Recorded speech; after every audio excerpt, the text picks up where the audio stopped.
Halo semua, berjumpa lagi bersama saya Nurrodes Purnamasari dengan NIM 196222062 dari kelas akuntansi pagi 2. Di sini saya dari Sekolah Tinggi Ilmu Ekonomi Pembangunan Tanjung Pinang.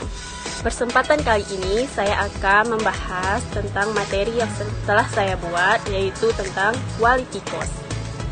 Oke, pembahasan yang pertama itu tentang apa sih yang dimaksud dengan quality cost, yaitu biaya kualitas adalah seluruh biaya yang timbul dalam menangani masalah kualitas barang. Biasanya biaya kualitas ini juga ditangani oleh manajemen kualitas melalui sistem informasi manufaktur. Menurut Hansen dan Bowman 2009, biaya kualitas adalah biaya-biaya yang timbul karena mungkin atau yang telah terdapat produk yang buruk kualitasnya.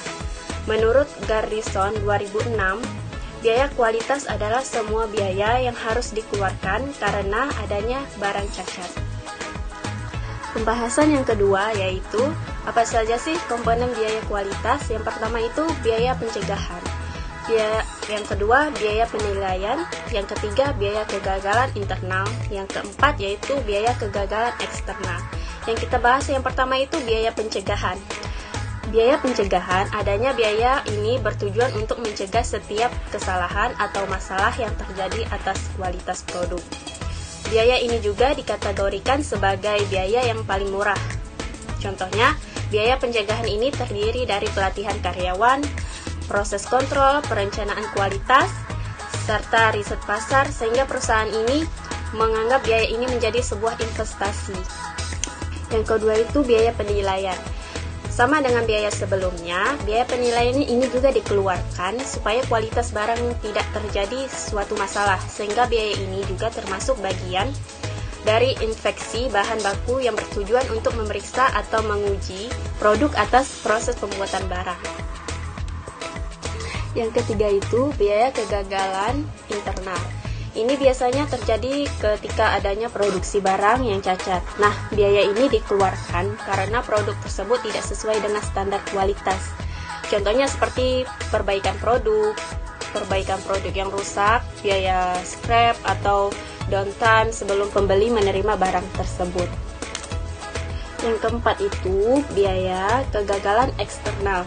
Bagi pebisnis tentu akan mengalami kegagalan biaya eksternal, di mana biaya dikeluarkan ketika pembeli produk dengan kualitas yang buruk. Maka dari itu, biaya ini dikeluarkan sebagai bentuk biaya garansi, biaya pengganti produk, biaya penyelidikan keluhan, atau bahkan biaya ini juga bagian dari biaya kehilangan pelanggan. Pembahasan yang selanjutnya yaitu perilaku biaya kualitas.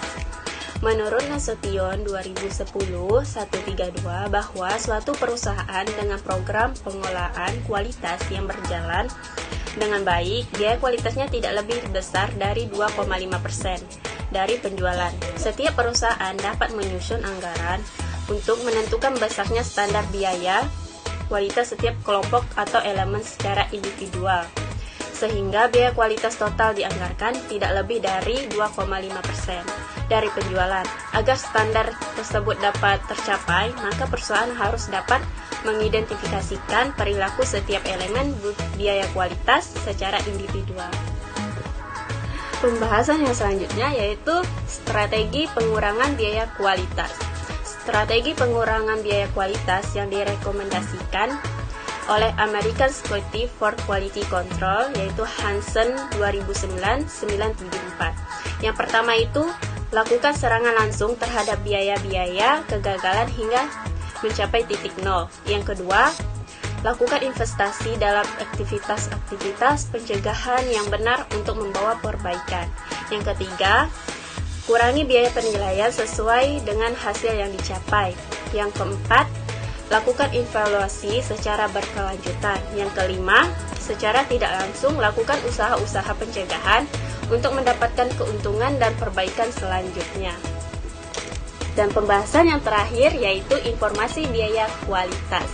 Suatu sistem pelaporan biaya kualitas menjadi penting jika organisasi tersebut serius dengan program tersebut perbaikan kualitasnya.